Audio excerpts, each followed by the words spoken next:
This screen recording is to help you in the next part of the module. So in terms of the scheme of work, please highlight the Google Doc and you'll see that these are the first 2 weeks of what we've done up to now. So I'm going to talk a little bit about that and then the assignment question is now up, so I will also talk about that. So, in terms of the first couple of weeks, as you can see on here, there has been some really good engagement with Socrative students and YouTube and some of the other resources. Basically, in this first week, you're not really being tested as such on the content.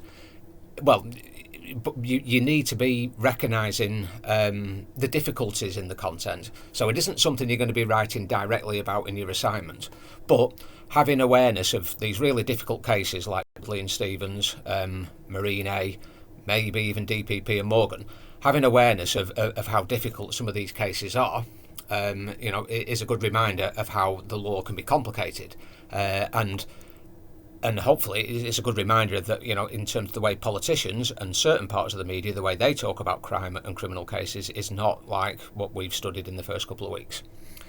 So the main bit of work was from the week 1 seminar question that you were advised to read Kroll 2012 in a couple of paragraphs, explain the problems that arise from the lawful but awful issue. Now, the reason why that's a good phrase to remember is because in the first week we're talking a little bit about the rule of law.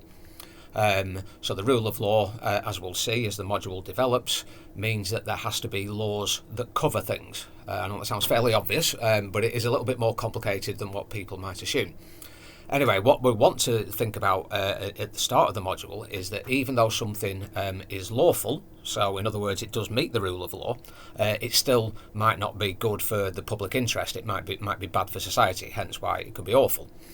So I know you'll be aware of some of these kinds of things, but you really do need to read the source there, because if you did, you'll get the right answer.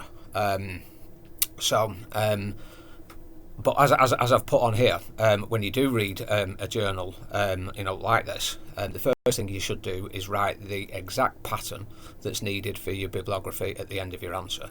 So journal articles follow this pattern. On Socrative, we've talked about the book pattern for books, and journals just have different patterns. So yeah, it is a bit of a pain to start with, but it is something that hopefully you can get into the practice of. So do it as you go, and then you'll find it a lot easier than if you leave it till the end, the night before you have to do your assignment and stuff like that. So try and do it on a weekly basis, and it won't be that bad. So quickly, I'm not going to really go through what Kroll wrote, but again, it shows you that your work will be right and you will be correct if you use this source, because there were those 4 things there: labelling, unhealthy food and exploitation, and economic costs are 4 examples what Kroll believes are maybe lawful, but they are, in inverted commas, awful. I have then gone on to make the point that it wasn't really Kroll's idea, this phrase, lawful but awful. It did come from somebody called Passus in 2005. Now, I know referencing it is complicated, but at first it does get easier the more practice you do. Using a secondary reference like this is where referencing can get a little bit more complicated, but again, even that, there's a clear pattern. So hopefully it makes it clear on here that if you are using a secondary source, so Passus here is a secondary source, your main source is Kroll, so you've got to use both. But you only put the date of the source that's your main one. So as you can see there, so you do mention Passus. If you're going to put it at the start of a sentence, then your start of a sentence would write like that, or put it at the end of the sentence, and that's what you do. And you only put Kroll in your bibliography. A word of advice: I would normally try and put references at the end of a sentence because they do read better. So try and avoid doing it at the start. It's not wrong if you do it at the start, but it is generally better to do it then. If you want more advice, there is stuff on Moodle, and also if you do have the case at Al book, those pages there will help you with that. So The other thing, in terms of the kind of content, thinking about kind of issues, problems with the justice system, is we're trying to get you to think of the problems as regarding criminal statistics, but also problems with this thing, the utilitarian perspective. So another word for theory, utilitarian theory. So there are problems with both. Now, as regards the crime statistics, the lecture notes include many of the problems from, if you rely on statistics too much, you're not going to fully understand crime. To show you some of the problems are in those lecture notes, but also police recorded figures lost their official status a few years ago. Greater Manchester still haven't got theirs back. So there are plenty of problems with crime statistics, so please don't be convinced by headlines in newspapers that crime is up X%. It's very rare that you'll ever see a headline saying crime is down by a certain percent, but just be very careful of all percentages. As you know, and as some of you have been saying on Socrative, there are other problems such as willingness to report, etc. So please go through those notes and use Socrative students. And also, if you want to think about research for yourself or stuff in the future, think about Professor Hope's 4 reforms. Now, what's more relevant, I mean, crime statistics could be relevant for your assessment. It depends on what you're going to do. This theory definitely is. So don't worry about it too much at the moment. We will have, sessions where we talk this through. But hopefully you're beginning to see that utilitarianism is a theory that decides that justice is done when it brings the greatest amount of happiness to the greatest number of people. Or it's also called the greater good. Now, as I say, it can get complicated, but to start with, just remember that cartoon on page 8 of lecture 2. In terms of what would be the right thing to do, if you were stood by that lever, is it right to pull the lever, etc., etc. There are some more questions on Socrative that will test the suitability of utilitarianism. So yeah, it might seem like a good idea at times, but there can be situations where this theory of whatever is right is whatever brings the greatest amount of happiness to the greatest number of people sometimes might be actually a form of injustice. It certainly might be immoral. So, so as I say, so anyway, don't worry about utilitarianism, but please just remember that cartoon and just have a go on Socrative and things should be a bit clearer. So that's the kind of gist of the first couple of weeks. As I say, the comments on Socrative have been really good. The other forms of feedback that we're getting for the module is good. Everyone seems to be going on the right lines. So now it's time for us to start the assessment. The assessment question is there clearly on Moodle. And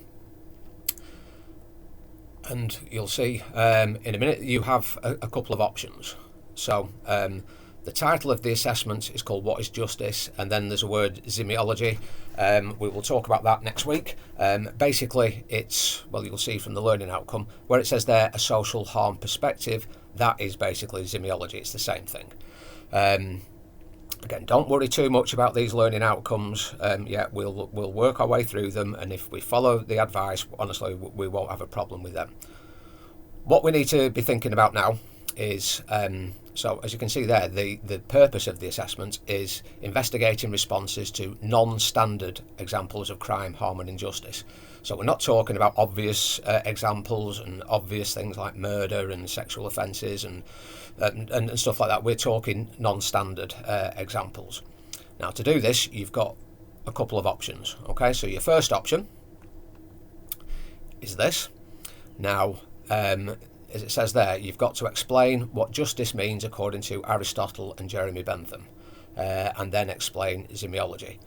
Don't worry about this because next week we will finalise this, and this part of option 1 will get sorted. This is the second part to option 1 is what I want you to start thinking about. Okay, so as it says there, if you're going to do option 1, then you have to submit one photograph that is similar to the videos that I'm going to show you in a minute. Okay, so we'll say it for now. You have to take one photograph or visual image that illustrates a problem of hidden crime. Okay, so it's a non-standard crime. You've got to support it by research, and there are some other things that you've got to say about the social harm perspective as well. Again, don't worry about that the complicated theory bit. Well, it's not that complicated, but it's this thing that you've got to take one photograph. Okay, so for option 1, you've got to take one photograph. Okay, I will come back to this stuff there. So if you do take one photograph, you then have to write 750 words. Okay, so one photograph plus 750 words. Or your second option, so it's the same. The first part is exactly the same as option 1. Again, let's not worry about the theory for now. Let's get to the second part. Now, so if you're not going to take your own photograph, then you've got to select 2 photographs from either this video or from that video. Okay, so it's 2 photographs, so it can be 1 from What is Crime and 1 from What is Semiology, or it could be 2 from What is Semiology and 2 from What is Crime. It's entirely up to you. These photographs, all the photographs in these videos were taken by previous students on the course. So what I'd like you to do for now is watch both videos. When a photograph or image really strikes you as being interesting and something that you'd like to find out a bit more about, as it says there, write down the minutes and seconds at which it appears.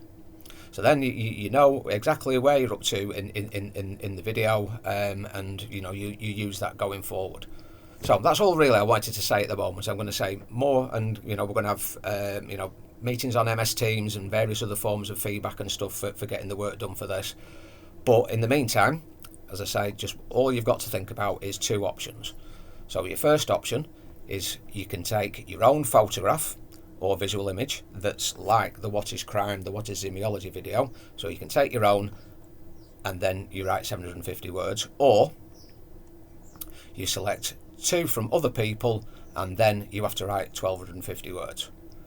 So I hope the options aren't too complicated. So as I say, you've got the first option of your own photograph, or the second option of using 2 photographs from other people. There are also these assessment criteria as well, which is going to tell you how your work is going to get marked. But like I say, let's not worry too much about this, and definitely don't worry about the theory, don't worry about semiology and this at the moment. Let's just think about whether you're either, well, watch the 2 videos, and as I say, if there are 2 that really strike you, then use that. Or if it encourages you to take your own photographs, then then all well and good. So like I say, if we can start thinking about these videos, watch these videos a few times before next week, and then we'll take it further. I hope this helps. Thank you.